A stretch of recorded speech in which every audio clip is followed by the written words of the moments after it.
Hello friends, അപ്പോൾ എല്ലാവർക്കും പുതിയൊരു വീഡിയോയോട് സ്വാഗതം. അപ്പം ഇന്ന് ഞാൻ പറയാൻ പോകുന്ന ഒരു പ്രൊഡക്റ്റീവ് ടിപ്പാണ്. ഇപ്പൊ തന്നെ പലർക്കും ഈ വീഡിയോ സ്കിപ്പ് ചെയ്യാനുള്ള ഒരു ടെൻഡൻസി വന്ന് കാണും. കാരണം സ്വാഭാവികമാണ്, നമ്മുടെ ബ്രെയിൻ മെയിനായിട്ടും അങ്ങനെ തന്നെ ഡിസൈൻ ചെയ്തിട്ടുള്ളത്. ഓക്കെ, അപ്പൊ ഇത് സ്കിപ്പ് ചെയ്ത് കഴിഞ്ഞാൽ നിങ്ങൾ നേരെ പോയി ഏതെങ്കിലും ഒരു യൂട്യൂബ് ഷോർട്സ് കാണാനോ അല്ലെങ്കിൽ ഇൻസ്റ്റാഗ്രാം ഇൻഫ്ലുവൻസേഴ്സ് കാണാനോ അവരുടെ വ്ളോഗ്സ് കാണാനോ അല്ലെങ്കിൽ അവരുടെ ജീവിതത്തിൽ വരുന്ന ഇൻസ്റ്റന്റ് ആയിട്ടുള്ള ഹാപ്പിനെസ് നിങ്ങൾ കാണുമെന്ന് മാത്രമേ ഉള്ളൂ. അതുകൊണ്ട് നിങ്ങൾക്ക് വലിയ യൂസ്ഫുൾനെസ്സോ കാര്യങ്ങളൊക്കെ ഉണ്ടെന്ന് നിങ്ങൾ തന്നെ ചിന്തിച്ചു നോക്കുക. ഓക്കെ, അപ്പൊ നമ്മൾ നോക്കിക്കഴിഞ്ഞാൽ മെയിനായിട്ട് ഈ വെസ്റ്റേൺ കൺട്രീസ് ഒക്കെ അവിടുത്തെ ആൾക്കാരൊക്കെ മെയിനായിട്ട് കാണുന്ന ടോപ്പിക്സ്, അതായത് ഓരോ ദിവസം കാണുന്ന ടോപ്പിക്സ് എന്ന് പറഞ്ഞാൽ പ്രൊഡക്റ്റീവ് ടോപ്പിക്സ് ആണ്. ഓക്കെ, അപ്പൊ അതുകൊണ്ട് അവർക്ക് എന്ത് ചെയ്യും, ഒരു ജീവിതത്തിൽ ഒരു ഉയർച്ച ഉണ്ടാവും. അതായത് സ്റ്റെപ്പ് ബൈ സ്റ്റെപ്പ് ആയിട്ട് അവരുടെ ജീവിതത്തിൽ ഉയർച്ച ഉണ്ടാവും. ഒരു ഫ്യൂച്ചർ ആയിട്ട് നല്ലൊരു ബ്രൈറ്റ് ഫ്യൂച്ചർ അവർക്ക് കിട്ടുന്നുണ്ട്. ഓക്കെ, അപ്പൊ അതുകൊണ്ടാണ് നമ്മൾ ഇന്ത്യയിൽ നോക്കിക്കഴിഞ്ഞാൽ അല്ലെങ്കിൽ നമ്മുടെ സൗത്ത് ഇന്ത്യൻസിൽ മെയിനായിട്ട് നോക്കിക്കഴിഞ്ഞാൽ നമ്മൾ ചിലവഴിക്കുന്ന വീഡിയോസ് എന്ന് പറഞ്ഞു കഴിഞ്ഞാൽ അൺവാണ്ടഡ് വീഡിയോസ് ആണ്. അതായത് ഇത്തരത്തിലുള്ള ഇൻഫ്ലുവൻസേഴ്സിന്റെ ഇൻസ്റ്റന്റ് ആയിട്ടുള്ള ഹാപ്പിനെസ് കാണാൻ, അവരുടെ ഫുഡ് വ്ലോഗ്, അവരുടെ ജീവിതത്തിൽ വരുന്ന ഓരോ സെലിബ്രേഷൻസ് കാണാൻ, അല്ലെങ്കിൽ ഫിലിം ഇൻഡസ്ട്രിയിൽ വരുന്ന കുറെ അധികം കോൺട്രവേഴ്സീസ് കാര്യങ്ങളൊക്കെ കാണാനാണ് നമ്മൾ ടൈം ചെലവഴിക്കുന്നത്. ഇതുകൊണ്ട് നമുക്കൊന്നും കിട്ടാനുമില്ല, നമുക്കൊന്നും നേടാനുമില്ല. ഓക്കെ, അപ്പൊ നിങ്ങൾ എന്ത് മനസ്സിലാക്കേണ്ട ഒരു കാര്യം എന്ന് വെച്ച് കഴിഞ്ഞാൽ ഇത്തരത്തിലുള്ള പ്രൊഡക്റ്റീവ് ടോപ്പിക്സിൽ നിങ്ങൾ എന്ത് ചെയ്യുക, ടൈം കണ്ടെത്തുക. അത് നിങ്ങൾക്ക് ഒരിക്കലും ആ ടൈം നിങ്ങൾക്ക് വേസ്റ്റ് അല്ല. നിങ്ങൾക്ക് ആ ഒരു ജീവിതത്തിൽ അതിന്റെ എഫക്റ്റ് എന്തായാലും ഉണ്ടാവുമോ. ഞാൻ പറയുന്ന ഒരു കാര്യം നിങ്ങൾ മനസ്സിലാക്കുക, ഒറ്റ ദിവസം കൊണ്ട് ഇത് ഒരിക്കലും നടക്കാൻ പോകുന്നില്ല. നിങ്ങൾ ഓരോ ദിവസവും നിങ്ങൾ ഇത്തരത്തിലുള്ള പ്രൊഡക്റ്റീവ് ടോപ്പിക്സ് നിങ്ങളെ കണ്ട് വരുമ്പോൾ നിങ്ങൾക്ക് ഓട്ടോമാറ്റിക്കലി നിങ്ങളെ ബ്രെയിൻ എന്ത് ചെയ്യും, അതിന് വേണ്ടിയിട്ട് ഡെസിഗ്നേറ്റഡ് ആയിട്ട് മാറിക്കോളും. ഓക്കെ, അപ്പൊ അത് നിങ്ങൾ മെയിനായിട്ട് ശ്രദ്ധിക്കും. അപ്പൊ ഞാൻ വീഡിയോ സ്റ്റാർട്ട് ചെയ്യുന്നതിന് മുന്നേ തന്നെ ഞാൻ ഈ ഒരു കാര്യം പറഞ്ഞത് എന്താ വെച്ചാൽ, ഇത്തരത്തിലുള്ള കാര്യം, അതായത് നമ്മുടെ ലൈഫിൽ എന്തെങ്കിലും ഗോൾ നിങ്ങൾക്ക് അച്ചീവ് ചെയ്യണമെന്ന് ആഗ്രഹമുള്ളവർക്ക് ഈ ഒരു വീഡിയോ ഫുള്ളായിട്ട് കാണാവുന്നതാണ്. ഓക്കെ, അപ്പൊ നമുക്ക് ടോപ്പിക്കിലേക്ക് പോകാം. അപ്പൊ ഇന്ന് ഞാൻ പറയാൻ പോകുന്ന ടോപ്പിക് എന്ന് പറഞ്ഞു കഴിഞ്ഞാൽ പ്രൊക്രാസിനേഷനെ പറ്റിയിട്ടാണ്. അപ്പൊ പ്രൊക്രാസിനേഷൻ പറഞ്ഞു കഴിഞ്ഞാൽ ഞാൻ എന്താന്ന് പറഞ്ഞുതരാം. അതായത് നമ്മളുടെ ജീവിതത്തിൽ പലപ്പോഴും നമ്മളൊരു ഡേ തുടങ്ങുമ്പോൾ നമ്മൾ വിചാരിച്ചിട്ടുണ്ടാവും ഇന്ന കാര്യങ്ങൾ ചെയ്തു തീർക്കണം, അതായത് കംപ്ലീറ്റ് എവറിത്തിങ് നമ്മൾ എന്ത് ചെയ്യും, ഇന്ന് എല്ലാ കാര്യങ്ങളും ചെയ്തു തീർക്കണം എന്ന് വിചാരിച്ചിട്ടായിരിക്കും നമ്മൾ എന്ത് ചെയ്യുക, ഒരു ദിവസം സ്റ്റാർട്ട് ചെയ്യുക. പക്ഷെ സ്റ്റാർട്ട് ചെയ്ത് കഴിഞ്ഞ് കുറച്ച് കഴിഞ്ഞാൽ തന്നെ എന്ത് ചെയ്യും, ആ ഒരു നമ്മൾ വിചാരിച്ച കാര്യം, അപ്പം വർക്കേഴ്സിനെ നോക്കിക്കഴിഞ്ഞാൽ അവരെന്ത് ചെയ്യുക, അവരുടെ ജോലി, അവരുടെ എത്ര പ്രൊജക്ട് കംപ്ലീറ്റ് ചെയ്യണം, ഇന്നൊരു ലീവ് കിട്ടിയ ദിവസമാണ്, ഇന്ന് മൊത്തം ഈ ഒരു പ്രൊജക്ട് നമ്മൾ എന്ത് ചെയ്യണം, കംപ്ലീറ്റ് ചെയ്യണമെന്ന് വിചാരിക്കും. സ്റ്റുഡൻസിനെ സംബന്ധിച്ചിടത്തോളം നോക്കുകയാണെങ്കിൽ അവരെന്ത് ചെയ്യും, ഇന്ന ടോപ്പിക്സ്, ഇന്ന സബ്ജക്ട് നമുക്ക് ഇന്ന് കംപ്ലീറ്റ് ചെയ്യണം. പിന്നെ നമുക്കിപ്പം വേറെ എന്തെങ്കിലും ഗോൾസ് ഉണ്ടാവും, അതായത് വീട് ക്ലീൻ ചെയ്യുക, അങ്ങനത്തെ എന്തെങ്കിലുമൊക്കെ ഗോൾസ് ഉണ്ടാവും. അത് നമ്മൾ എന്ത് ചെയ്യും, ദിവസം തുടങ്ങുന്നതിന് തന്നെ നമ്മൾ ചിന്തിച്ച് കാണും. പക്ഷെ കുറച്ച് കഴിഞ്ഞാൽ തന്നെ ഇൻസ്റ്റന്റ് ആയിട്ടുള്ള ഒരു ചിന്തയായിരിക്കും. അത് കഴിഞ്ഞാൽ തന്നെ, അതായത് ഒരു ഇത്ര ടൈം ഗ്യാപ്പ് കഴിഞ്ഞാൽ തന്നെ നമ്മൾ പിന്നെ വരുന്നൊരു ചിന്താഗതി ഞാൻ പറഞ്ഞുതരാം. നിങ്ങൾക്ക് റിലേറ്റ് ചെയ്യാൻ പറ്റുന്നതുകൊണ്ട് നിങ്ങൾ കമന്റും ചെയ്യുക. അതായത് ഇനിയിപ്പം ഇത്രയൊക്കെ ആയാലും ഇനിയിപ്പം അത് ചെയ്യണോ, ഇനി കുറച്ച് കഴിഞ്ഞിട്ട് ചെയ്താൽ പോരെ, ആ കുറച്ച് കഴിയല് പിന്നെ ഇനിയിപ്പം നാളെ ചെയ്താൽ പോരെ. ഓക്കെ, ആ നാളെ ഏതാ ദിവസം, ഏത് നാളെയാണ് താൻ ഉദ്ദേശിക്കുന്നതെന്ന് മൂപ്പർക്ക് പോലും അറിയുന്നുണ്ടാവില്ല. ഓക്കെ, അപ്പം അത്തരത്തിൽ നമ്മൾ എന്ത് ചെയ്യും, ഇങ്ങനെ മാറ്റി വെച്ച് ഇങ്ങനെ പോകുന്നതിനാണ് പ്രൊക്രാസിനേഷൻ എന്ന് പറയുക. നിങ്ങളെല്ലാവരും നിങ്ങളുടെ ജീവിതത്തിൽ വന്നിട്ടുള്ള ഒരു കാര്യം തന്നെയായിരിക്കും ഈ പ്രൊക്രാസിനേഷൻ. അപ്പൊ ഇന്നത്തെ വീഡിയോയില് നമ്മൾ മെയിൻ ആയിട്ടും ഇത്തരത്തിൽ നിങ്ങൾ പ്രൊക്രാസിനേറ്റ് ചെയ്യാനുള്ള മെയിൻ ആയിട്ടുള്ള റീസൺ എന്തൊക്കെയാണ്, എങ്ങനെ നമുക്ക് ഇത് എഫക്റ്റീവ് ആയിട്ട് നമ്മുടെ ജീവിതത്തിൽ നിന്ന് ഒഴിവാക്കി കളയാം, ഈ കാര്യങ്ങളൊക്കെ ആയിരിക്കും നമ്മൾ ഇന്നത്തെ വീഡിയോയിൽ ഡിസ്കസ് ചെയ്യാൻ പോകുന്നത്. അപ്പം നിങ്ങൾക്ക് എന്തായാലും ഉപകാരപ്പെടുന്ന ഒരു ടിപ്പായിരിക്കും. അപ്പൊ മെയിൻ ആയിട്ടും നിങ്ങൾ എന്ത് ചെയ്യുക, വീഡിയോ ത്രൂ ഔട്ട് കാണുക, എല്ലാ കാര്യങ്ങളും മനസ്സിലാക്കിയിട്ട് നിങ്ങളുടെ ജീവിതത്തിൽ അപ്ലൈ ചെയ്യാൻ നോക്കുക. ഈ പ്രൊക്രാസിനേഷന്റെ ഇമ്പാക്ട് ഞാൻ പറയുന്നതിന് മുന്നേ ഞാൻ നിങ്ങൾക്ക് കുറച്ച് റിലേറ്റബിൾ ആയിട്ടുള്ള സിറ്റുവേഷൻ പറഞ്ഞുതരാം. സപ്പോസ് നിങ്ങൾ എല്ലാവരും രാവിലെ എണീച്ചിട്ട് എന്തെങ്കിലും വർക്ക് ചെയ്യാൻ വേണ്ടി ടേബിളിൽ ഇരുന്ന് നിങ്ങളിപ്പോൾ ബുക്കോ അല്ലെങ്കിൽ നിങ്ങളുടെ ലാപ്ടോപ്പോ എടുത്തോ നിങ്ങൾ വർക്ക് ചെയ്യാൻ റെഡി ആയിട്ട് നിങ്ങളൊന്ന് അനലൈസ് ചെയ്താൽ നിങ്ങൾക്ക് മനസ്സിലാവും. ഒരു 5 മിനിറ്റ്സ് നിങ്ങളൊന്ന് കഴിഞ്ഞിട്ട് നിങ്ങളൊന്ന് നോക്കി നോക്കൂ, നിങ്ങളൊന്ന് ചിന്തിച്ചു നോക്കൂ, നിങ്ങൾ എങ്ങനെയായിരിക്കും. ഒന്നെങ്കിൽ ഇൻസ്റ്റഗ്രാമിൽ, അല്ലെങ്കിൽ വാട്സപ്പിൽ, അല്ലെങ്കിൽ ഫേസ്ബുക്കിൽ, അല്ലെങ്കിൽ യൂട്യൂബിൽ, ഏതെങ്കിലും ഒരു സോഷ്യൽ മീഡിയ പ്ലാറ്റ്ഫോമിലോ, അല്ലെങ്കിൽ റാൻഡം ആയിട്ടുള്ള ഏതെങ്കിലും ഒരു വീഡിയോസ് നിങ്ങൾ സ്ക്രോൾ ഔൺ ചെയ്തിട്ട് നിങ്ങൾ എന്ത് ചെയ്യും, ടൈം വേസ്റ്റ് ചെയ്യായിരിക്കും. ഓക്കെ, അപ്പം നിങ്ങൾ ആ ഒരു വർക്ക് എന്ത് ചെയ്യും, അവിടെ പെൻഡിങ് ആയി. ഇനി അടുത്തൊരു റിലേറ്റബിൾ സിറ്റുവേഷൻ നമുക്ക് നോക്കിയേക്കാം. ഏതെങ്കിലും ഒരു ആൾക്കാർ, അതായത് പല ടൈപ്പിലുള്ള ആൾക്കാരുണ്ട്. അതായത് ഇപ്പം ഒരു വണ്ണം കൂടിയ ഒരാൾ, ആ ഒരു വണ്ണം കൂടിയ ഒരാളോട് ഒരാൾ കമന്റ് ചെയ്തു, എന്തൊരു വണ്ണാടാ നിന്നെ കാണാൻ, അങ്ങനെ ഒരു കമന്റ് ചെയ്യും. അപ്പൊ എന്ത് ചെയ്യും, തലയിൽ ഒരു സ്ട്രൈക്ക് അടിക്കും, അയ്യോ ഇവരൊക്കെ എന്നെ ഇങ്ങനെ കളിയാക്കുന്നു. അപ്പൊ ഞാൻ എന്ത് ചെയ്യും, നമ്മളൊരു വണ്ണം കാര്യങ്ങളൊക്കെ ഒന്ന് കുറച്ചിട്ട് ബോഡി ഒന്ന് ബിൽഡ് ചെയ്യണം എന്നുള്ള ഒരു ചിന്ത വന്നിട്ടുണ്ടാവും. ആ ഒരു ചിന്ത കഴിഞ്ഞാൽ അടുത്തത് പറഞ്ഞു കഴിഞ്ഞാൽ ഇനിയിപ്പോ എക്സസൈസ് ചെയ്യാൻ തുടങ്ങണം. വൈകുന്നേരം നമുക്ക് എന്തായാലും എക്സസൈസ് ചെയ്യണം, വൈകുന്നേരം എന്തായാലും ഒന്ന് ഓടാൻ പോകണം, ഒരു ഈവനിങ് ജോഗിങ് കാര്യങ്ങളൊക്കെ പോകണം എന്നുള്ള ഒരു ചിന്താഗതിയൊക്കെ മൈൻഡിൽ വന്നു കാണും. ഓക്കെ, അപ്പം രാവിലെ ആയിരിക്കും അങ്ങനെ ചിന്തിച്ചിട്ടുണ്ടാവുക. അപ്പം വൈകുന്നേരം ആകുമ്പോൾ ചായ കുടിക്കുകയാണ്. അപ്പോഴാണ് അയ്യോ ഒന്ന് ഞാൻ ഈവനിങ് ഇത് ചെയ്യണമെന്ന് വിചാരിച്ചായിരുന്നല്ലോ. ഓക്കെ, അപ്പം ഇന്നിപ്പോൾ വേണം, ഇനിയിപ്പോൾ നാളെ രാവിലെ മുതൽ ഫ്രഷ് ആയിട്ട് തുടങ്ങാന്നുള്ളൊരു ചിന്ത വരും. ഓക്കെ, അപ്പോൾ ഇതും അവിടെ തന്നെ തീർന്നു. അതായത് ഇനിയിപ്പോൾ ആ ഒരു നാളെ എന്നാന്ന് മൂപ്പർക്ക് പോലും ഒരു ഐഡിയ ഉണ്ടാവില്ല. ഓക്കെ, അപ്പം ആ ഒരു നാളെ എന്ന് പറഞ്ഞിട്ട് ഇങ്ങനെ പോകും. പതിയെ ആ ഒരു ഇത് കുറഞ്ഞു വരും. അതായത് ഉള്ളിൽ കിട്ടിയിട്ടുള്ള ഒരു ഇമ്പാക്ട് കുറഞ്ഞു വരും. അത് പിന്നെ മറന്നു പോകും. പിന്നെ എപ്പോഴെങ്കിലും ഇതുപോലെ ആൾക്കാർ പിന്നെയും കമന്റ് ചെയ്യുമ്പോഴായിരിക്കും അയ്യോ ഇനി വർക്കൗട്ട് ചെയ്യണം എന്നുള്ള ഒരു ചിന്ത വരിക. പിന്നെയും സെയിം ആയിട്ടുള്ള ഒരു രീതിയാണ് ഇത്തരം ആൾക്കാർക്ക് പോകുന്നത്. ഓക്കെ, ഭൂരിഭാഗം ആൾക്കാർക്കും ഇത്തരത്തിൽ തന്നെയായിരിക്കും റിലേറ്റ് ചെയ്യാൻ പറ്റുന്നത്. പിന്നെ അടുത്തൊരു റിലേറ്റബിൾ സിറ്റുവേഷൻ കൂടി പറഞ്ഞിട്ട് നമുക്ക് വീഡിയോയിലോട്ട് വരാം. അതായത് നമ്മൾ ഏതെങ്കിലും ഒരു എക്സാമോ കാര്യങ്ങളൊക്കെ അറ്റൻഡ് ചെയ്യാൻ പോവാണ്. ആ ഒരു എക്സാം അറ്റൻഡ് ചെയ്യാൻ പോകുന്ന സമയത്ത് നമ്മൾ ചിന്തിക്കുകയാണ്, ഇനിയിപ്പം ഒരു സീരീസോ അല്ലെങ്കിൽ എന്തെങ്കിലും ഒരു മൂവീസോ കണ്ടിട്ട് തുടങ്ങിയാലോ എന്നുള്ളൊരു ചിന്ത വരും. അപ്പൊ നമ്മൾ ഒരു രണ്ട് എപ്പിസോഡ് കാണാന്നുള്ളൊരു ചിന്തയോടെ നമ്മളൊരു സീരീസ് കാണാൻ തുടങ്ങി കഴിഞ്ഞാൽ അതോടെ കഴിഞ്ഞല്ലോ. നിങ്ങൾക്ക് എല്ലാവർക്കും റിലേറ്റ് ചെയ്യാൻ പറ്റുന്നുണ്ടല്ലോ. ഒരു സീരീസ് നമ്മൾ കണ്ടു തുടങ്ങി കഴിഞ്ഞാൽ പിന്നെ ആ ഒരു സീസണായി, 2 സീസണായി. അത് എത്ര സീസൺ ഉണ്ടോ അത് ഫുള്ള് കണ്ടു തീർത്തിട്ടായിരിക്കും. കണ്ടു തീർത്തിട്ട് ഇനി വരണമെന്നില്ല. കണ്ടു തീർത്ത് കഴിഞ്ഞാൽ പിന്നെ അടുത്ത ചിന്ത അയ്യോ ഇത്രയും ടൈം നഷ്ടപ്പെട്ടല്ലോ, ഇനി അപ്പം എക്സാമിന് പഠിച്ചു കഴിഞ്ഞാൽ എത്തുമോ, അങ്ങനത്തെ ഒരു ചിന്താഗതി ആയിരിക്കും. ഇനിയിപ്പം വേണമെന്നുള്ള ചിന്തയിൽ വീണ്ടും നമ്മൾ ആ ഒരു കാര്യം മാറ്റി വയ്ക്കും. ഓക്കെ, അപ്പൊ ഇത്തരത്തിലുള്ള റിലേറ്റബിൾ സിറ്റുവേഷൻ നിങ്ങൾക്ക് ആർക്കെങ്കിലും അനുഭവപ്പെട്ടിട്ടുണ്ടെങ്കിൽ നിങ്ങളൊന്ന് കമന്റ് ചെയ്യുക. ബാക്കിയുള്ളവർക്കും അറിയാൻ ഒരു ആഗ്രഹം ഉണ്ടാവുമല്ലോ. ഓക്കെ, അപ്പം അതാണ്. അപ്പൊ ഇത്തരത്തിലായിരിക്കും എല്ലാവർക്കും അനുഭവപ്പെട്ടിട്ടുണ്ടാവും. അപ്പം ഇനി മെയിൻ ആയിട്ട് നമുക്ക് എന്താണ് പ്രൊക്രാസിനേഷൻ എന്ന് ഞാൻ കറക്റ്റ് ആയിട്ട് നിങ്ങൾക്ക് മനസ്സിലാക്കി തരാം. എന്തുകൊണ്ടൊക്കെയാണ് നമുക്ക് ഇത്തരത്തിലുള്ള ഒരു കാര്യം വരാനുള്ള മെയിൻ ആയിട്ടുള്ള റീസൺ എന്ന് ഞാൻ സിമ്പിൾ ആയിട്ടുള്ള ഒരു എക്സാമ്പിളിലൂടെ നിങ്ങൾക്ക് എത്തിച്ചേരാം. അതായത് നമ്മൾ മെയിൻ ആയിട്ട് പ്രൊക്രാസിനേഷൻ ചെയ്യുന്നത് ഒരു എക്സാമ്പിൾ എടുത്ത് നോക്കി കഴിഞ്ഞാൽ നമ്മളിപ്പം നമ്മളെ ഷോൾഡറിൽ 2 ആൾക്കാരുണ്ട്. ഒരു സ്ഥലത്ത് ഡെവിൽ, ഒരു സ്ഥലത്ത് മാലാഖ. ഓക്കെ, ഡെവിൽ എന്ന് പറഞ്ഞാൽ ഇൻസ്റ്റന്റ് ഹാപ്പിനെസിന്റെ ആളാണ്. മാലാഖ എന്ന് പറഞ്ഞാൽ ലോങ് ടേം ഗോളിന്റെ ആളാണ്. ഓക്കെ, അപ്പൊ ഈ ഇൻസ്റ്റന്റ് ഹാപ്പിനെസിന്റെ ആളായിരിക്കും നമ്മുടെ ബ്രെയിനിൽ ഡോമിനന്റ് ആയിട്ട് നിൽക്കുന്നത്. അതായത് നമ്മളുടെ ഒരു 90% ആൾക്കാരുടെ ബ്രെയിനിലും ഡോമിനന്റ് ആയിട്ട് നിൽക്കുന്നത്. മെയിൻ ആയിട്ടുള്ള കാരണം എന്ന് പറഞ്ഞു കഴിഞ്ഞാൽ നമ്മുടെ ചുറ്റുപാട് എന്ന് പറഞ്ഞു കഴിഞ്ഞാൽ നമ്മൾ കാണുന്നതും കേൾക്കുന്നതും ആയ സാധനമായിരിക്കും നമ്മുടെ ബ്രെയിൻ എപ്പോഴും എന്ത് ചെയ്യുക, അതിനോട് അറ്റാച്ച്ഡ് ആയിരിക്കും. നമ്മളെപ്പോഴും കാണുന്നത് എന്താ, ഓരോ ഇൻഫ്ലുവൻസേഴ്സിന്റെ ഇൻസ്റ്റന്റ് ആയിട്ടുള്ള ഹാപ്പിനെസ്. അതായത് അവരുടെ ജീവിതത്തിലെ കഷ്ടപ്പാടോ കാര്യങ്ങളൊന്നും അവർ വ്ളോഗിലോ കാര്യങ്ങളോ ഒന്നും ഉൾപ്പെടുത്തില്ല. അവർ മെയിനായിട്ട് അവർക്ക് കിട്ടുന്ന അച്ചീവ്മെന്റ്സ്, അതായത് അവർ മേടിക്കുന്ന കാറ്, അല്ലെങ്കിൽ അവർ കഴിക്കുന്ന ഫുഡ്, അല്ലെങ്കിൽ അവരുടെ ജീവിതത്തിൽ വരുന്ന ആഘോഷങ്ങൾ, അതൊക്കെ ആയിരിക്കും അവരുടെ വ്ളോഗിലോട് കാര്യങ്ങളൊക്കെ കാണിക്കുക. അതായിരിക്കും നമ്മൾ മെയിനായിട്ട് കാണുന്നത്. അപ്പൊ നമ്മളെ ബ്രെയിനും എന്ത് ചെയ്യും, ആ ഒരു ഇൻസ്റ്റന്റ് ഹാപ്പിനെസിന്റെ ഭാഗത്തേക്ക് നമ്മൾ പോകും. ആ ഒരു ഹാപ്പിനെസ് കിട്ടാൻ വേണ്ടിയിട്ട് നമ്മളെ ജീവിതത്തിലോ ആ ഒരു ഹാപ്പിനെസ്സോ കാര്യങ്ങളൊന്നും വരുന്നില്ല. അപ്പൊ നമ്മൾ എന്ത് ചെയ്യും, മെയിനായിട്ടും അത്തരത്തിലുള്ള വ്ളോഗ്സിനെ കാര്യങ്ങളൊക്കെ നമ്മൾ കാണാൻ പോകും. അത്തരത്തിലുള്ള റീൽസും കാര്യങ്ങളൊക്കെ നമ്മൾ കാണാൻ പോകും. ഓക്കെ, അപ്പൊ അതാണ് മെയിൻ ആയിട്ടുള്ള പ്രശ്നം. നമ്മുടെ ബ്രെയിനിനെ നമ്മൾ ട്രെയിൻ ചെയ്യിക്കുന്നത് എങ്ങനെയാ, ഇത്തരത്തിലുള്ള ഒരു കാര്യമാണ് ഇത് എന്ന് പറഞ്ഞു കഴിഞ്ഞാൽ. ഈ ലെഫ്റ്റ് സൈഡിലുള്ള മാലാഖാനെ ട്രെയിൻ ചെയ്യിക്കുക എന്ന് പറഞ്ഞു കഴിഞ്ഞാൽ നമ്മൾ പ്രൊഡക്റ്റീവ് ആയിട്ടുള്ള കാര്യങ്ങൾ കാണണം. പക്ഷെ അത് കാണാൻ നമ്മൾ ഒരിക്കലും ശ്രമിക്കാറില്ല.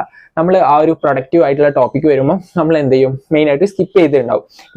ഇപ്പം നമ്മൾ നോക്കുകയാണെങ്കിൽ തന്നെ ഈ ഒരു സെക്ഷൻ വരെ, അതായത് ഈ ഒരു ടൈം വരെ ഈ വീഡിയോ കാണുന്നതെന്ന് പറഞ്ഞു കഴിഞ്ഞാൽ വളരെയധികം കുറവായിരിക്കും. അപ്പൊ വീഡിയോ തുടങ്ങിയിട്ട് ഒരു 30% ആൾക്കാർ മാത്രമായിരിക്കും വീഡിയോ കണ്ടു തുടങ്ങിയിട്ട് ഈ ഒരു സെക്ഷൻ വരെ എത്തിയിട്ടുണ്ടാവുക. ഓക്കെ, അപ്പൊ അതാണ് ഞാൻ പറയുന്നത്. ഈ മാലാഖനെ നമ്മൾ ഒരിക്കലും ട്രെയിൻ ചെയ്യിക്കുന്നില്ല. മാലാഖ എന്ന് പറഞ്ഞാൽ ലോങ് ടേം ഗോൾസ് റെപ്രസെന്റ് ചെയ്യുന്ന ഒരാളാണ്. ഓക്കെ, അപ്പം നമ്മൾ ട്രെയിൻ ചെയ്യിക്കുന്ന ഇൻസ്റ്റന്റ് ഹാപ്പിനെസ് ആയിട്ടുള്ള ഡെവില്, അതായത് നമ്മളെ ഫോണിൽ സ്ക്രോൾ ചെയ്യുക, നമ്മുടെ സോഷ്യൽ മീഡിയ പ്ലാറ്റ്ഫോമിൽ വെറുതെ ടൈം കളയുക. ഓക്കെ, അപ്പോൾ ഇത്തരത്തിലുള്ള കാര്യങ്ങളായിരിക്കും നമ്മൾ എന്ത് ചെയ്യുക, മെയിനായിട്ട് ഇമ്പോർട്ടൻസ് കൊടുക്കുക. ലോങ് ടേം ഗോൾസ് ആയിട്ടുള്ള നമ്മളെ പഠിക്കൽ, അതായത് ദിവസം നമ്മൾ ഓരോ സ്റ്റെപ്പിൽ എന്തെങ്കിലുമൊക്കെ പുതിയ കാര്യങ്ങൾ പഠിക്കൽ, അല്ലെങ്കിൽ നമ്മളെ വർക്കൗട്ട്, എക്സസൈസ് കാര്യങ്ങളൊക്കെ ചെയ്യുന്നത്, അതൊക്കെയാണ് ഈ ഒരു ലോങ് ടേം ഗോളിൽ വരുന്നത്. അതിനെ നമ്മൾ എന്ത് ചെയ്യുക, മൈൻഡ് ആക്കുന്നതല്ല. നമ്മൾ ഈ ഒരു ഡെവിലിന്റെ ബാക്കിൽ പോയിട്ട് നമ്മളൊരു ലൈഫ് തന്നെ നമ്മൾ എന്ത് ചെയ്യുക, വേസ്റ്റ് ചെയ്യണം. അതാണ് മെയിനായിട്ടും ഈ ഒരു കാര്യം വരാനുള്ള കാരണം. അതായത് നമുക്കറിയാം, നമ്മുടെ ഒരു സൊസൈറ്റി എടുത്തു നോക്കി കഴിഞ്ഞാൽ ഒരു 90% അവരുടെ ആൾക്കാരും മിഡിൽ ക്ലാസ് അല്ലെങ്കിൽ അതിന്റെ താഴെയാണ്. ഓക്കെ, പക്ഷെ ഒരു 10% മാത്രമായിരിക്കും ഉയർന്ന ചിന്താഗതിയോടെ എന്ത് ചെയ്യുക, ഇത്തരത്തിലുള്ള പ്രൊഡക്റ്റീവ് ആയിട്ടുള്ള കാര്യങ്ങൾ ചെയ്തിട്ട് മണി ഏൺ ചെയ്യുന്ന കാര്യങ്ങളൊക്കെ ചെയ്യുന്നത്. ഓക്കെ, അപ്പൊ അതാണ് മെയിൻ ആയിട്ടുള്ള വ്യത്യാസം. നമ്മൾ ടൈം വേസ്റ്റ് ചെയ്യുന്നത് എന്തിനാ, ഈ ഒരു ഇൻസ്റ്റന്റ് ഹാപ്പിനെസിന് വേണ്ടിയിട്ടാണ്. നമ്മൾ ഒരിക്കലും ഈ ലോങ് ടേം ഗോളിനോ ആ ഒരു ശ്രദ്ധയും കൊടുക്കുന്നില്ല. സപ്പോസ് നിങ്ങൾ നോക്കുകയാണെങ്കിൽ നിങ്ങളിപ്പോൾ ഒരു എക്സാം അറ്റൻഡ് ചെയ്യാൻ വേണ്ടി ഇരുന്നു, എക്സാം പ്രിപ്പറേഷന് വേണ്ടിയിട്ട് ഇരുന്നു. അപ്പൊ എന്ത് ചെയ്യാം, നല്ല കോംപ്ലക്സ് ആയിട്ടുള്ള ഒരു ടോപ്പിക്കും കാര്യങ്ങളൊക്കെ ആണെങ്കിൽ നമ്മൾ എന്താ ചെയ്യേണ്ടത്, സത്യത്തിൽ എന്താ ചെയ്യേണ്ടത്, അതിന് സിമിലർ ആയിട്ടുള്ള ടോപ്പിക് ആയിട്ട് നമ്മൾ ഓരോ ടോപ്പിക്ക് സ്റ്റാർട്ട് ചെയ്ത് തുടങ്ങുക എന്നുള്ള ഒരു കാര്യം നമ്മൾ ചെയ്യേണ്ടത്. പക്ഷെ അതിന് പുറകെ നമ്മൾ എന്ത് ചെയ്യും, ഈ ഒരു ഡെവിൽ വരും. ഡെവിൽ വന്നിട്ട് നമ്മളോട് പറയും, ഇതൊന്നും പഠിച്ചാൽ എന്നെ കൊണ്ട് കഴിയില്ല, ഈ വെറുതെ ഇത് നോക്കിയിട്ട് വെറുതെ ടൈം വേസ്റ്റ് ചെയ്യണ്ടെങ്കിൽ എന്ത് ചെയ്യുക, ഫോണിൽ സ്ക്രോൾ ഡൗൺ ചെയ്തോ, നമ്മൾ എന്ത് ചെയ്യും, ഫോൺ എടുക്കും, സ്ക്രോൾ ഡൗൺ ചെയ്യും. ഓക്കെ, അപ്പൊ അതായിരിക്കും നിങ്ങളെ ഭൂരിഭാഗം പേരും ചെയ്യുന്നുണ്ടാവുക. അല്ലെങ്കിൽ ഇപ്പം ഞാൻ നേരത്തെ പറഞ്ഞ മാതിരി ഏതെങ്കിലും സീരീസോ കാര്യങ്ങളൊക്കെ നിങ്ങൾ കാണാൻ സ്റ്റാർട്ട് ചെയ്തിട്ടുണ്ടാവും. ഇനിയിപ്പം ഇത് എവിടെയും പഠിച്ചാൽ എവിടെ എത്താൻ പോകുന്നില്ല. പിന്നെ വരുന്ന ഒരു കാര്യം എന്ന് പറഞ്ഞു കഴിഞ്ഞാൽ, ഈ ഡെവിൽ നമ്മളെ കൊണ്ട് ചിന്തിക്കുന്ന ഒരു കാര്യം എന്ന് പറഞ്ഞു കഴിഞ്ഞാൽ, ഇനിയിപ്പം ഇത്രയൊക്കെ ആയല്ലോ, ഇനിയിപ്പം ഈ പഠിക്കാനൊന്നും പോണ്ട, ഇനി ഈ ബിറ്റ് എഴുതിക്കോ എന്നറിയും. അതായത് ഏതെങ്കിലും, നിങ്ങൾക്ക് മനസ്സിലായല്ലോ, ബിറ്റ് കാര്യങ്ങളൊക്കെ എഴുതിയിട്ട് ഒളിപ്പിച്ചിട്ട് എക്സാമിന് കോപ്പി അടിച്ചോ എന്നുള്ളൊരു ചിന്താഗതിയിലേക്ക് നമ്മൾ എത്തിക്കുന്ന ഒരാളാണ് ഈ ഒരു ഡെവിൽ എന്ന് പറയുന്നത്. ഓക്കെ, അപ്പം ഇത് ഞാൻ സിമ്പിൾ ആയിട്ടുള്ള ഒരു എക്സാമ്പിളിലൂടെ നിങ്ങളോട് എത്തിച്ചാണ്. അപ്പൊ നിങ്ങൾ എല്ലാവരും ഒന്ന് വിലയിരുത്തി നോക്കുക, നിങ്ങൾക്ക് എല്ലാവർക്കും ഇത് റിലേറ്റ് ചെയ്യാൻ പറ്റുന്നുണ്ടോ. ഇനി ഞാൻ മെയിൻ ആയിട്ട് ഇമ്പാക്ട് ഓഫ് പ്രൊക്രാസ്റ്റിനേഷൻ പറഞ്ഞുതരാം. അതായത് എവിടേക്കാണ് നിങ്ങൾക്ക് ഇതിന് മെയിൻ ആയിട്ട് അടി കിട്ടാൻ പോകുന്നത് നിങ്ങൾ മനസ്സിലാക്കിയിട്ടുണ്ടോ? അതായത് ഫസ്റ്റ് ഓഫ് ഓൾ നിങ്ങൾ പ്രൊക്രാസ്റ്റിനേഷൻ ചെയ്തുകൊണ്ട് വെച്ചിട്ട് നിങ്ങൾക്ക് പ്രത്യേകിച്ച് ഒന്നും നഷ്ടപ്പെടാനില്ല. ഓക്കെ എന്ന് വെച്ചാൽ നമ്മൾ നാളേക്ക് മാറ്റി വെച്ചു, അത്ര മാത്രം. പക്ഷേ ഇതിന്റെ ഒരു ഇമ്പാക്ട് നമുക്ക് കിട്ടുക എന്ന് പറഞ്ഞു കഴിഞ്ഞാൽ ആ ഒരു ഡെഡ് ലൈനിൽ എത്തുമ്പോഴാണ്. അതായത് ഒരു കാര്യം നമ്മൾ ചെയ്ത് തീർക്കാൻ നമ്മൾ മാറ്റി വെച്ചിട്ട് ലാസ്റ്റ് ആ ഒരു ഡെഡ് ലൈൻ വരുമല്ലോ, അപ്പൊ നമ്മൾ എന്ത് ചെയ്യും, അപ്പോഴായിരിക്കും നമുക്ക് ഇതിനെ പറ്റിയുള്ള തിരിച്ചറിവും കാര്യങ്ങളൊക്കെ വരിക. അയ്യോ പെട്ടല്ലോ, ഇനിയിപ്പോ എങ്ങനെ കംപ്ലീറ്റ് ചെയ്യും, എന്തൊക്കെ ചെയ്യും എന്നൊക്കെ അവൻ തന്നെ അറിയുന്നില്ല. ആകെ വെപ്രാളായിരിക്കും, ആകെ സ്ട്രെസ് ആയിരിക്കും. ഈ കാര്യങ്ങളൊക്കെ എന്ന് പറഞ്ഞു കഴിഞ്ഞാൽ ബ്രെയിൻ എന്ന് പറഞ്ഞു കഴിഞ്ഞാൽ അത്രയും ടെൻസ്ഡ് ആയിരിക്കും, നമ്മൾ വേർക്കാൻ തുടങ്ങും. ഓക്കെ, അപ്പൊ അത്തരത്തിലുള്ള കാര്യങ്ങളൊക്കെ അത്രയും എക്സ്ട്രീം കണ്ടീഷനിൽ വരെ ഈ പ്രൊക്രാസ്റ്റിനേഷൻ നമ്മൾ ചെയ്തുകൊണ്ട് നമ്മൾ എന്ത് ചെയ്യും, അവസാനം എത്തിപ്പെടും. ഓക്കെ, അപ്പം അത് നിങ്ങൾ മെയിൻ ആയിട്ട് മനസ്സിലാക്കുക. അതിപ്പം ഏതൊരു മേഖലയായാലും, നിങ്ങളിപ്പോൾ എന്തെങ്കിലും ഒരു പ്രൊജക്റ്റോ കാര്യങ്ങളൊക്കെ നിങ്ങളുടെ ഓഫീസിൽ നിങ്ങൾ കംപ്ലീറ്റ് ചെയ്യാൻ തന്നിട്ടുണ്ടാവും. നിങ്ങളിപ്പോൾ വീട്ടിൽ നിന്നൊക്കെയാണ് ജോലി ചെയ്യുന്നതെങ്കിൽ ഇത്തരത്തിൽ നിങ്ങൾ മാറ്റി വെച്ച് ലാസ്റ്റ് അവസാനം അയക്കുമ്പോഴായിരിക്കും ആ പ്രഷറും കാര്യങ്ങളൊക്കെ വരിക. നിങ്ങളുടെ ജോബിൽ നിന്ന് നിങ്ങൾ എന്ത് ചെയ്യും, ചിലപ്പം ഫയർഡ് വരെ ചെയ്യും. ഓക്കെ, അപ്പം അതാണ് നിങ്ങൾ പ്രത്യേകിച്ച് മനസ്സിലാക്കേണ്ടത്. ഇപ്പം നിങ്ങളിപ്പം എന്തെങ്കിലും ഒരു കാര്യം ചെയ്യും, ഇപ്പം ജോബിന് അപ്ലൈ ചെയ്യാമെന്ന് വിചാരിച്ചോ, ആ ഒരു ജോബിന് അപ്ലൈ ചെയ്യേണ്ടത് നിങ്ങൾ ഡിലേ ചെയ്ത് ലാസ്റ്റ് നിങ്ങൾ അപ്ലൈ ചെയ്യാൻ നോക്കുമ്പോൾ ചിലപ്പോൾ ആ ഒരു ഡെഡ് ലൈൻ തന്നെ കഴിഞ്ഞിട്ടുണ്ടാവും, അപ്ലൈ ചെയ്യേണ്ട ഡെഡ് ലൈൻ തന്നെ കഴിഞ്ഞിട്ടുണ്ടാവും. ഓക്കെ, അപ്പൊ അത്തരത്തിലൊരു ഇമ്പാക്ട് ആയിരിക്കും നിങ്ങൾക്ക് ആ ഒരു പ്രൊക്രാസ്റ്റിനേഷൻ കൊണ്ട് വരാൻ പോകുന്നത്. സപ്പോസ് നിങ്ങളെ ജോലി വരെ നിങ്ങൾക്ക് നഷ്ടപ്പെടാൻ ചാൻസ് ഉണ്ട് ഇത്തരത്തിൽ നിങ്ങൾ മാറ്റി വെക്കുന്ന ഒരു പ്രവണത നിങ്ങൾക്ക് വന്നു കഴിഞ്ഞാൽ. അപ്പൊ ഞാൻ പറയുന്ന വരി ആക്ട് ചെയ്യുക. അപ്പൊ ഇനി നമുക്ക് എന്തായാലും ഇതിനെ പറ്റിയിട്ടുള്ള ഒരു ടിപ്സും കാര്യങ്ങളൊക്കെ ഞാൻ പറഞ്ഞുതരാം, എങ്ങനെ നിങ്ങൾക്ക് എഫക്റ്റീവ് ആയിട്ട് ഈ പ്രൊക്രാസ്റ്റിനേഷൻ എന്ന് പറഞ്ഞ സാധനം നിങ്ങളുടെ ജീവിതത്തിൽ നിന്ന് ഒഴിവാക്കാം. ഞാൻ ഒരുപാട് ടിപ്സോ കാര്യങ്ങളോ ഒന്നും പറയുന്നില്ല, ജസ്റ്റ് ഒരു 4 ടിപ്സാണ് ഞാൻ പറയുന്നത്. അത് മാത്രം നിങ്ങൾ ഫോക്കസ് ചെയ്താണ് നിങ്ങളുടെ ജീവിതത്തിൽ കൊണ്ടുവന്നാൽ മതി. നിങ്ങൾക്ക് ഈ പ്രൊക്രാസ്റ്റിനേഷൻ എന്നുള്ള കാര്യം നിങ്ങൾക്ക് കംപ്ലീറ്റ്ലി ആയിട്ട് ഒഴിവാക്കാൻ പറ്റും. ഫസ്റ്റ് ഓഫ് ഓൾ ഞാൻ പറയുന്നത് സ്റ്റാർട്ട് സ്മോൾ. അതായത് ചെറിയ കാര്യങ്ങൾ നമ്മൾ എന്ത് ചെയ്യുക, സ്റ്റാർട്ട് ചെയ്യുക. അതായത് ഇപ്പം സപ്പോസ് നിങ്ങൾക്ക് ഒരുപാട് കാര്യങ്ങൾ ചെയ്തു തീർക്കാനുണ്ട്, അത് ഒരു മല മാതിരി നിങ്ങൾ കണ്ടു കഴിഞ്ഞാൽ നിങ്ങൾ ഒരിക്കലും ചെയ്യാൻ പോകുന്നില്ല. നിങ്ങൾ വീണ്ടും സ്ട്രെസ്ഡായി നിങ്ങൾ ഇത്തരത്തിലുള്ള ഈ ഡെവിൽ പറഞ്ഞു കേട്ടിട്ട് നിങ്ങൾ ആ ഒരു സൈഡിലേക്ക് ചാഞ്ഞിട്ട് നിങ്ങൾ എന്ത് ചെയ്യും, വീഡിയോ കാര്യങ്ങളൊക്കെ സ്ക്രോൾ ചെയ്തിട്ട് നിങ്ങളുടെ ടൈം വേസ്റ്റ് ചെയ്യും. ഓക്കെ, അതിന് പകരം നിങ്ങൾ എന്ത് ചെയ്യേണ്ടത്, അതിനെ വെട്ടിമുറിച്ചിട്ട് നിങ്ങൾ സ്മോൾ ടോപ്പിക്സ് ആക്കിയിട്ട് മാറ്റിയിട്ട് ആദ്യം ചെയ്യേണ്ട ഒരു കാര്യം നിങ്ങൾ തുടങ്ങുക. അതായത് സ്മോൾ ആയിട്ട് നിങ്ങൾ തുടങ്ങുക, സ്റ്റാർട്ട് സ്മോൾ. നിങ്ങൾ സ്മോൾ കാര്യങ്ങൾ എന്താ വെച്ചാൽ അത് തുടങ്ങിക്കഴിഞ്ഞാൽ പിന്നെ ആ ഒരു ഫ്ലോയിൽ അത് എന്ത് ചെയ്യും, അങ്ങനെയായിട്ട് പോയിക്കോളും. ഓക്കെ, അപ്പൊ അത്തരത്തിൽ നിങ്ങൾ തുടങ്ങേണ്ട ഒരു കാര്യങ്ങളും നിങ്ങൾ എന്ത് ചെയ്യുക. പക്ഷെ നിങ്ങൾ ആ ഒരു ഇതിനെ വലിയൊരു ഇതായിട്ട് കാണാതെ സ്റ്റാർട്ട് സ്മോൾ. നിങ്ങൾ ചെറിയ സെക്ഷൻസ് ആക്കി തിരിച്ചിട്ട് ഫസ്റ്റ് തുടങ്ങാനുള്ള കാര്യം ഒന്ന് തുടങ്ങി വെച്ചാൽ നിങ്ങൾക്ക് അത് സ്മൂത്ത് ആയിട്ട് പോകാൻ പറ്റും. ഓക്കെ, അതാണ് നിങ്ങൾ മെയിൻ ആയിട്ട് ചെയ്യേണ്ടത്. അപ്പൊ നിങ്ങൾ എന്ത് ചെയ്യുക, നിങ്ങളുടെ ഫോണിന്റെ നോട്ടിഫിക്കേഷൻ കാര്യങ്ങളൊക്കെ ഓഫ് ആക്കി വെക്കുക. ഓക്കെ, അത് നിങ്ങൾ മെയിൻ ആയിട്ട് ശ്രദ്ധിക്കേണ്ട ഒരു കാര്യം. അടുത്തൊരു ടിപ്പ് എന്ന് പറഞ്ഞാൽ യൂസ് എ ടൈമർ. അതായത് നമ്മൾ ചെയ്യേണ്ട ഒരു ടാസ്കിന് നമ്മളൊരു ടൈമർ കൊടുക്കുക. അതായത് സപ്പോസ് നിങ്ങൾക്ക് അപ്ലൈ ചെയ്യാൻ പറ്റിയെങ്കിൽ നിങ്ങൾ അപ്ലൈ ചെയ്തോളൂ. അതായത് ഒരു 25 മിനിറ്റ്സ് നിങ്ങൾ വർക്ക് ചെയ്യുക അല്ലെങ്കിൽ സ്റ്റഡി ചെയ്യാന്ന് പറഞ്ഞ് ഒരു ടൈം വയ്ക്കുക. അത് കഴിഞ്ഞിട്ട് ഒരു 5 മിനിറ്റ്സ് ബ്രേക്ക്. ഓക്കെ, അപ്പൊ അത്തരത്തിൽ നിങ്ങൾ ചെയ്ത് കഴിഞ്ഞാൽ നിങ്ങൾക്ക് അത് എഫക്റ്റീവ് ആക്കാൻ പറ്റും. നിങ്ങളുടെ ബ്രെയിനിന് ഓവർ സ്ട്രെസ്സും ഉണ്ടാവില്ല. അപ്പൊ നിങ്ങൾക്ക് കറക്റ്റായി എൻജോയ് ചെയ്തിട്ട് ഓരോ കാര്യങ്ങൾ ചെയ്യാനും പറ്റും. ഓക്കെ, അപ്പം അതാണ് അതിന്റെ പ്രത്യേകത. ടൈമർ എന്ന് പറഞ്ഞാൽ ഇതിനൊരു പൊമഡോറോ ടെക്നിക് എന്ന് പറയും. പലർക്കും അത് നല്ല രീതിക്ക് എഫക്റ്റീവ് ആയിട്ടുള്ള ഒരു ടെക്നിക്കാണ്. അതായത് ഈ 5 മിനിറ്റ് ബ്രേക്ക് എന്ന് ഞാൻ പറഞ്ഞതിൽ നിങ്ങൾ ഒരിക്കലും എന്ത് ചെയ്യരുത്, ഇൻസ്റ്റന്റ് ഹാപ്പിനെസ് കിട്ടുന്ന ഈ ഒരു ഫോൺ സ്ക്രോൾ ഡൗൺ അങ്ങനത്തെ കാര്യങ്ങളൊന്നും ചെയ്യരുത്. ആ ഒരു 5 മിനിറ്റ്സിൽ നിങ്ങൾ എന്ത് ചെയ്യുക, ജസ്റ്റ് നിങ്ങൾക്ക് എന്തെങ്കിലും ഫുഡ് കാര്യങ്ങളൊക്കെ കഴിക്കുകയാണെങ്കിൽ നിങ്ങൾ കഴിക്കുക, അല്ലെങ്കിൽ നിങ്ങൾ ഫാമിലിയുമായിട്ട് ചിലവഴിക്കുക, അല്ലെങ്കിൽ നിങ്ങൾ ഗാർഡനിങ്ങോ കാര്യങ്ങളൊക്കെ ഉണ്ടെങ്കിൽ അത് ചെയ്യുക, അല്ലെങ്കിൽ നിങ്ങൾക്ക് എന്തെങ്കിലും ഹോബീസോ കാര്യങ്ങളൊക്കെ ഉണ്ടെങ്കിൽ ആ ഹോബീസോ കാര്യങ്ങളൊക്കെ ചെയ്യാൻ ശ്രമിക്കുക. ഓക്കെ, അപ്പൊ അത്തരത്തിൽ നിങ്ങൾ ആ ഒരു ടൈം ജസ്റ്റ് ഒരു 5 മിനിറ്റ്സ് ചെയ്തിട്ട് പിന്നെ എന്ത് ചെയ്യുക, പഠിക്കാനിരിക്കുക അല്ലെങ്കിൽ എന്തെങ്കിലും വർക്ക് ചെയ്യാനിരിക്കുക. ഓക്കെ, അപ്പം ആ ഒരു ടെക്നിക്ക് ഒരുപാട് പേർക്ക് യൂസ്ഫുൾ ആയിട്ടുള്ള ടെക്നിക്കാണ് പൊമഡോറോ ടെക്നിക്ക്. അപ്പൊ നിങ്ങൾ എന്ത് ചെയ്യുക, സെറ്റ് എ ടൈമർ, ഒരു ടൈമർ വെച്ചിട്ട് നിങ്ങൾ അതിനനുസരിച്ച് നിങ്ങൾ ജോലി ചെയ്യുക. അല്ലെങ്കിൽ നിങ്ങൾ കുറച്ച് കഴിഞ്ഞാൽ നിങ്ങൾക്ക് സപ്പോസ് നമ്മുടെ ബ്രെയിൻ അങ്ങനെ തന്നെ ഡിസൈഡ് ചെയ്തിട്ടുള്ളത്, അതായത് നമുക്ക് ഫർദർ ആയിട്ട് കോൺസെൻട്രേറ്റ് ചെയ്ത് നിൽക്കാൻ പറ്റില്ല. മെയിനായിട്ട് ഈ ഒരു കോൺസെൻട്രേഷൻ പ്രശ്നം നിങ്ങൾക്ക് വരുന്നതെന്ന് പറഞ്ഞു കഴിഞ്ഞാൽ മെയിനായിട്ട് ഇപ്പം നമ്മൾ കാണുന്ന യൂട്യൂബ് ഷോർട്സ് ആയിക്കോട്ടെ, ഇൻസ്റ്റഗ്രാം റീൽസ് ആയിക്കോട്ടെ, പല ടോപ്പിക്സും നമുക്ക് ഇങ്ങനെ നമ്മുടെ മൈൻഡിലേക്ക് വരികയാണ്. അത് നമ്മുടെ ബ്രെയിൻ എന്ന് പറഞ്ഞു കഴിഞ്ഞാൽ ഫോക്കസ് നമുക്ക് നഷ്ടപ്പെട്ടുകൊണ്ടിരിക്കുകയാണ്. ഓക്കെ, അപ്പം നിങ്ങൾ ഈ പൊമഡോറോ ടെക്നിക്ക് മെയിനായിട്ട് യൂട്ടിലൈസ് ചെയ്തിട്ട് നിങ്ങൾ എന്ത് ചെയ്യുക, ആ ഒരു രണ്ടാമത്തെ ടിപ്പ് യൂസ്ഫുൾ ആയിട്ട് നിങ്ങൾ എന്ത് ചെയ്യുക, ലൈഫിൽ ഇംപ്ലിമെന്റ് ചെയ്യുക. മൂന്നാമത്തെ ടിപ്പ് എന്ന് പറയുന്നത് റിവാർഡ് യുവർ സെൽഫ് ആണ്. അതായത് എന്തെങ്കിലും ഒരു ടാസ്ക് നമ്മൾ കംപ്ലീറ്റ് ചെയ്ത് കഴിഞ്ഞാൽ നമുക്ക് തന്നെ എന്തെങ്കിലും ചെറിയ ചെറിയ ട്രീറ്റ് അല്ലെങ്കിൽ റിവാർഡ് നൽകുക. അതിപ്പം എന്തു കാര്യമാവാം, നിങ്ങൾക്കിപ്പം എന്തെങ്കിലും ഒരു ചോക്ലേറ്റോ കാര്യങ്ങളൊക്കെ ഉണ്ടെങ്കിൽ ആ ഒരു ചോക്ലേറ്റോ ഇതോ കാര്യങ്ങൾ കഴിക്കണമെങ്കിൽ നമ്മൾ എന്ത് ചെയ്യുക, ഇത്തരത്തിലുള്ള ഒരു ടാസ്ക് നമ്മൾ കംപ്ലീറ്റ് ചെയ്യണം. അങ്ങനെയൊക്കെ. അല്ലെങ്കിൽ നിങ്ങൾക്ക് എന്തെങ്കിലും ഹോബീസ് ചെയ്യാനോ അല്ലെങ്കിൽ നിങ്ങൾക്ക് എന്തെങ്കിലും സൈക്ലിംഗ് ചെയ്യാൻ, അതായത് ഈ ഒരു കാര്യം കഴിഞ്ഞ് കഴിഞ്ഞാൽ നിങ്ങൾക്കൊന്ന് സൈക്കിൾ ചെയ്തിട്ട് ഒരു റൗണ്ട് ഇട്ടിട്ട് വരാം. അല്ലെങ്കിൽ നിങ്ങൾക്ക് ഏതെങ്കിലും ഒരു ചായ കുടിക്കാം. അതായത് ഇപ്പം ഈ ഒരു ടൈമിൽ നമ്മൾ ഈ ഒരു കാര്യം കംപ്ലീറ്റ് ചെയ്ത് കഴിഞ്ഞാൽ നമുക്ക് ചായ കുടിക്കാം. അങ്ങനെ ഒരു റിവാർഡ്, സെൽഫ് റിവാർഡ് നിങ്ങൾ തന്നെ ചെയ്യുക. അപ്പം നിങ്ങൾക്ക് എന്ത് ചെയ്യാൻ പറ്റും, ആ ഒരു ചെയ്യാനുള്ള ഒരു മോട്ടിവേഷൻ കിട്ടും. ആ ഒരു ടാസ്ക് കറക്റ്റായിട്ട് കംപ്ലീറ്റ് ചെയ്യാനുള്ള ഒരു മോട്ടിവേഷൻ കിട്ടും. അപ്പോൾ നിങ്ങൾ തന്നെ മനസ്സിൽ വിചാരിക്കുക, ഈ ഒരു കാര്യം ഞാൻ വൃത്തിക്ക് കംപ്ലീറ്റ് ചെയ്ത് കഴിഞ്ഞാൽ എനിക്ക് ഇന്ന കാര്യങ്ങൾ, അതായത് ചെറിയ ചെറിയ ഗിഫ്റ്റ് കൊടുക്കാൻ പാടുള്ളൂ, ചെറിയ ചെറിയ ഇൻസ്റ്റന്റ് ആയിട്ടുള്ള ഗിഫ്റ്റ്, അല്ലാതെ ഫോൺ നോക്കുന്നത് അങ്ങനത്തെ കാര്യങ്ങളൊന്നും കൊടുക്കരുത് കേട്ടോ. അപ്പോൾ നിങ്ങൾ ചെറിയ ആയിട്ട് നിങ്ങൾക്ക് ഇഷ്ടപ്പെട്ടിട്ടുള്ള കാര്യങ്ങൾ, അതായത് ഈ ഡെവിയിൽ നിങ്ങളോട് പലപ്പോഴും നിങ്ങളുടെ ഫോൺ എടുത്ത് നോക്കാനും കാര്യങ്ങളൊക്കെ ആയിരിക്കും പറയുക. അത് നിങ്ങൾ ശ്രദ്ധിക്കരുത്. നിങ്ങൾ എന്ത് ചെയ്യുക, നിങ്ങൾക്ക് പറ്റാവുന്ന ചെറിയ ചോക്ലേറ്റ് കഴിക്കുക, അല്ലെങ്കിൽ ഇത്തരത്തിൽ സൈക്ലിംഗ് ചെയ്യുക, അങ്ങനത്തെ എന്തെങ്കിലും ഹോബീസ് കാര്യങ്ങൾ എല്ലാവർക്കും ഉണ്ടാവുമല്ലോ. അത് നിങ്ങൾ എന്ത് ചെയ്യുക, അത്തരത്തിലുള്ള ഗിഫ്റ്റോ കാര്യങ്ങളൊക്കെ നിങ്ങൾ എന്ത് ചെയ്യുക, പ്രൊവൈഡ് ചെയ്യുക. അപ്പൊ നിങ്ങൾക്ക് എന്ത് ചെയ്യുക, എൻജോയബിൾ ആയിട്ടുള്ള ഓരോ ടാസ്ക് നിങ്ങൾക്ക് കംപ്ലീറ്റ് ചെയ്യാൻ പറ്റും. പിന്നെ നാലാമത്തെ ടിപ്പായിട്ട് എനിക്ക് പറയാനുള്ളത് സ്റ്റോപ്പ് ഓവർ തിങ്കിങ് ആണ്. ഈ ഓവർ തിങ്കിങ് മെയിനായിട്ടും എല്ലാവർക്കും ഉള്ള ഒരു പ്രശ്നമാണ്. നമ്മൾ പലപ്പോഴും കുറെ കാര്യങ്ങൾ നമ്മൾ പ്ലാൻ ചെയ്യും, അങ്ങനെ ചിന്തിക്കും, പല കാര്യങ്ങളും നമ്മൾ ചിന്തിക്കും. ജസ്റ്റ് ഈ ഒരു ടാസ്ക് കംപ്ലീറ്റ് ചെയ്യേണ്ട കാര്യം വരെ നമ്മൾ ചിന്തിക്കുക മാത്രമേ ഉണ്ടാവുള്ളൂ, നമ്മൾ ആക്ട് ചെയ്യില്ല. നിങ്ങൾ മെയിനായിട്ട് ആക്ട് ചെയ്യാൻ ശ്രമിക്കുക. ഒരു ചിന്തിച്ച കാര്യം നമ്മൾ മെയിൻലി ആക്ട് ചെയ്യാൻ ശ്രമിക്കുക. അത് ആക്ട് ചെയ്യാതെ നമ്മൾ എന്ത് ചെയ്യും, വെറുതെ ചിന്തിച്ചുകൊണ്ടെടുത്ത് ഓവർ തിങ്കിങ് ചെയ്തിട്ട് വലിയൊരു കാര്യമില്ല.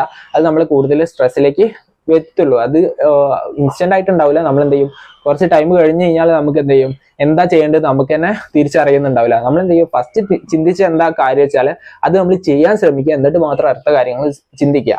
അല്ലാതെ നമ്മൾ എന്ത് ചെയ്യാം, വെറുതെ ഓവർ തിങ്കിങ് ചെയ്തിട്ട് ഇന്ന കാര്യം ചെയ്യണം, അയ്യോ അത് കഴിഞ്ഞിട്ട് ഇത് ചെയ്യണം, അത് കഴിഞ്ഞിട്ട് അത് ചെയ്യണം, അങ്ങനത്തെ ചെയ്ത് കഴിഞ്ഞാൽ നമ്മൾ ഡെവില് ചോദിക്കും, നമ്മൾ എന്ത് ചെയ്യും, ഡെവില് പറയുന്ന കാര്യങ്ങളിലേക്ക് പിന്നെ ചെയ്യാൻ പോകും. ഓക്കെ, അപ്പൊ ഓവർ തിങ്കിങ് നിങ്ങൾ സ്റ്റോപ്പ് ചെയ്യുക. ഓക്കെ, അപ്പൊ ഈ ഒരു 4 കാര്യമാണ് എനിക്ക് മെയിനായിട്ട് പറയാനുള്ളത്. ഈ ഒരു 4 കാര്യം നിങ്ങളുടെ ജീവിതത്തിൽ നിങ്ങൾ ഇംപ്ലിമെന്റ് ചെയ്യുന്നത്, കറക്റ്റായിട്ട് ഇംപ്ലിമെന്റ് ചെയ്താൽ തന്നെ നിങ്ങൾക്ക് ഈ ഒരു കാര്യം, ഈ പ്രൊക്രാസ്റ്റിനേഷൻ എന്ന് പറഞ്ഞിട്ടുള്ള ഒരു കാര്യം നിങ്ങളുടെ ജീവിതത്തിൽ നിന്ന് ഒഴിവാക്കാൻ പറ്റും. പിന്നെ നിങ്ങൾ മാറ്റി നിൽക്കലോ കാര്യങ്ങളോ ഒന്നും ഉണ്ടാവില്ല. നിങ്ങൾക്ക് എഫക്റ്റീവായിട്ട് ഓരോ കാര്യങ്ങളും നിങ്ങൾക്ക് ചെയ്ത് തീർക്കാൻ പറ്റും. അത് കൂടാതെ നിങ്ങൾക്ക് എന്ത് ചെയ്യാൻ പറ്റും, ഈ ജീവിതത്തിൽ നിങ്ങൾക്ക് മുന്നേറാൻ പറ്റും. ഓരോ ഇത് നമ്മൾ കംപ്ലീറ്റ് ചെയ്യുമ്പോൾ നമുക്ക് അടുത്ത് ചെയ്യാനുള്ള ടൈമും കാര്യങ്ങളൊക്കെ കിട്ടും. നമുക്ക് ഫ്യൂച്ചറിൽ അത് നല്ല രീതിക്ക് ഉപകാരപ്രദമാവും. ഓക്കെ, അപ്പൊ അത് നിങ്ങൾ മെയിൻലി ഫോക്കസ് ചെയ്യുക. ഈ 4 കാര്യം നിങ്ങൾ ഇംപ്ലിമെന്റ് ചെയ്യണം. ഓക്കെ, അപ്പോൾ അത് ചെയ്താൽ നിങ്ങൾക്ക് നല്ല രീതിക്ക് നിങ്ങളുടെ ലൈഫിൽ ആ ഒരു ഗ്രോത്ത് നിങ്ങൾക്ക് കാണാൻ പറ്റും. പ്രൊക്രാസ്റ്റിനേഷൻ എന്ന് പറയുന്നത് ഒരിക്കലും ലേസിനെസ്സിനെ അല്ല റെപ്രസെന്റ് ചെയ്യുന്നത്.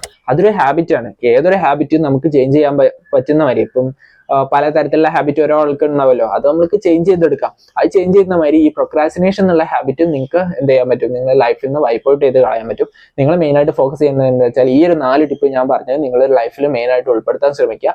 അപ്പൊ തന്നെ ഒരുപാട് ചേഞ്ചസ് നിങ്ങൾക്ക് കാണാൻ പറ്റും. അത് നിങ്ങൾ ഒരുപാട്, അതായത് ഒരു കുറച്ച് മാസങ്ങൾ നിങ്ങൾ ആ ഒരു ടെക്നിക്ക് നിങ്ങൾ യൂസ് ചെയ്ത് കഴിഞ്ഞാൽ കംപ്ലീറ്റ്ലി ആയിട്ട് നിങ്ങൾക്ക് നിങ്ങളുടെ ജീവിതത്തിൽ നിന്ന് ഇത്തരത്തിലുള്ള പ്രൊക്രാസ്റ്റിനേഷൻ എന്നുള്ള പ്രോബ്ലം നിങ്ങൾക്ക് വൈപ്പ് ഔട്ട് ചെയ്ത് കളയാൻ പറ്റും. നിങ്ങൾക്ക് പിന്നെ ജീവിതത്തിൽ നല്ല രീതിക്ക് മുന്നേറാൻ പറ്റും. നല്ല രീതിക്ക് നിങ്ങളുടെ ടാസ്കും കാര്യങ്ങളൊക്കെ കംപ്ലീറ്റ് ചെയ്യാനും പറ്റും. ഓക്കെ, അപ്പൊ അത് നിങ്ങൾ ഫോക്കസ് ചെയ്യുക. ഒരിക്കലും ഇനി പ്രൊക്രാസ്റ്റിനേറ്റ് ചെയ്യരുത്. അതായത് ഇനി ഒരിക്കലും നാളെ ചെയ്യാന്നുള്ളൊരു കാര്യം നിങ്ങളുടെ ഡിക്ഷണറിയിലേ പാടില്ല. ഓക്കെ, അപ്പൊ അത് നിങ്ങൾ മെയിൻലി ഫോക്കസ് ചെയ്യുക. നിങ്ങൾ എന്താണോ ചെയ്യാൻ ഉദ്ദേശിച്ചിട്ടുള്ളത് അത് അപ്പം തന്നെ ചെയ്യുക. നമ്മുടെ ഡെവിൽ പറയും പിന്നെ ചെയ്യാം. അതൊരു ഡെവിലിനെ അപ്പം തന്നെ തട്ടിക്കളയണം. നമ്മളെ ആ മാലാഖിനെ നമ്മൾ മനസ്സിൽ കാണുക, ലോങ് ടേം ഗോളിനെ നമ്മൾ മനസ്സിൽ കാണുക. അത് കണ്ടിട്ട് നമ്മൾ എന്ത് ചെയ്യുക, ഓരോ ടാസ്കും കാര്യങ്ങളൊക്കെ എപ്പോഴാണ് ചെയ്യാൻ വിചാരിച്ച് അപ്പം തന്നെ കംപ്ലീറ്റ് ചെയ്യുക. നിങ്ങളുടെ ഫോൺ എന്ന് പറയുന്ന നോട്ടിഫിക്കേഷനും കാര്യങ്ങളൊക്കെ ഓഫാക്കി വെച്ചിട്ട് ഏതെങ്കിലും ഒരു സ്ഥലത്ത് വെക്കുക. ഫോൺ ഉപയോഗിച്ച് ചെയ്യേണ്ട വർക്കും ഉണ്ടാവും. അപ്പൊ നിങ്ങൾ എന്ത് ചെയ്യുക, അതിന് നോട്ടിഫിക്കേഷനും കാര്യങ്ങളും ഓഫ് ആക്കി വെച്ചിട്ട് നിങ്ങൾ എന്ത് ചെയ്യുക, വർക്കിന് മാത്രം റെപ്രസെന്റ് ചെയ്തിട്ട് നിങ്ങൾ എന്ത് ചെയ്യുക, ഓരോ കാര്യങ്ങൾ ചെയ്യുക. പിന്നെ ഇപ്പോൾ സോഷ്യൽ മീഡിയയ്ക്ക് കാര്യങ്ങൾക്കൊക്കെ വേണ്ടിയിട്ട് പ്രത്യേക ടൈം ഡിസിഗ്നേറ്റ് ചെയ്യുക. ആ ഒരു ടൈമിൽ മാത്രം നിങ്ങൾ ഉപയോഗിച്ചിട്ട് നിങ്ങൾ ആ ഒരു ടൈം ഓവർ ടൈം ആയിട്ട് പോകാൻ ചാൻസ് ഉണ്ട്. അപ്പോൾ നിങ്ങൾ ടൈമർ സെറ്റ് ചെയ്യുക. ആ ടൈമർ അടിക്കുന്ന സമയത്ത് തന്നെ ഓഫ് ആക്കുക. നിങ്ങളുടെ മനസ്സാണ്, ആ ഒരു മനസ്സിനെ നിങ്ങൾക്ക് കൺട്രോൾ ചെയ്യാൻ പറ്റിയില്ലെങ്കിൽ പിന്നെ ആരെ കൺട്രോൾ ചെയ്യുക? അപ്പൊ നിങ്ങൾ എന്ത് ചെയ്യുക, അത്തരത്തിൽ ഒഴിവാക്കിയിട്ട് നിങ്ങൾ എന്ത് ചെയ്യുക, അവിടുത്തെ വെക്കുക, അതായത് ഫോണ് മാറ്റി വെക്കുക. എന്നിട്ട് നിങ്ങൾ എന്ത് ചെയ്യുക, ഓരോ ടാസ്കും കാര്യങ്ങളൊക്കെ കംപ്ലീറ്റ് ചെയ്തിട്ട് മുന്നേറുക. ഓക്കെ, അപ്പം ഇത്രയൊക്കെ കാര്യങ്ങളാണ് എനിക്ക് ഇതിനെ പറ്റിയിട്ട് പറയാനുള്ളത്. അപ്പൊ ഈ 4 ടാസ്ക് നിങ്ങൾ ഒരിക്കലും മറക്കണ്ട, നിങ്ങളുടെ ജീവിതത്തിൽ ഉൾപ്പെടുത്തിക്കുക. നിങ്ങൾക്ക് നല്ല രീതിക്ക് ഉപകാരവും കാര്യങ്ങളൊക്കെ ഉണ്ടാവും. ഓക്കെ, അപ്പൊ ഇത്രയൊക്കെ കാര്യങ്ങൾ പറഞ്ഞുകൊണ്ട് ഞാൻ ഈ വീഡിയോ നിർത്തുകയാണ്. ഓക്കെ, അപ്പം പലവർക്കും ഇത്തരം നേരം ഈ വീഡിയോ കണ്ടവർക്കൊക്കെ എൻ്റെ വലിയൊരു കൺഗ്രാജുലേഷൻസ്. കാരണം ഇത്തരം ഫോക്കസ് കാര്യങ്ങളൊക്കെ നിങ്ങൾക്ക് ഉണ്ടല്ലോ.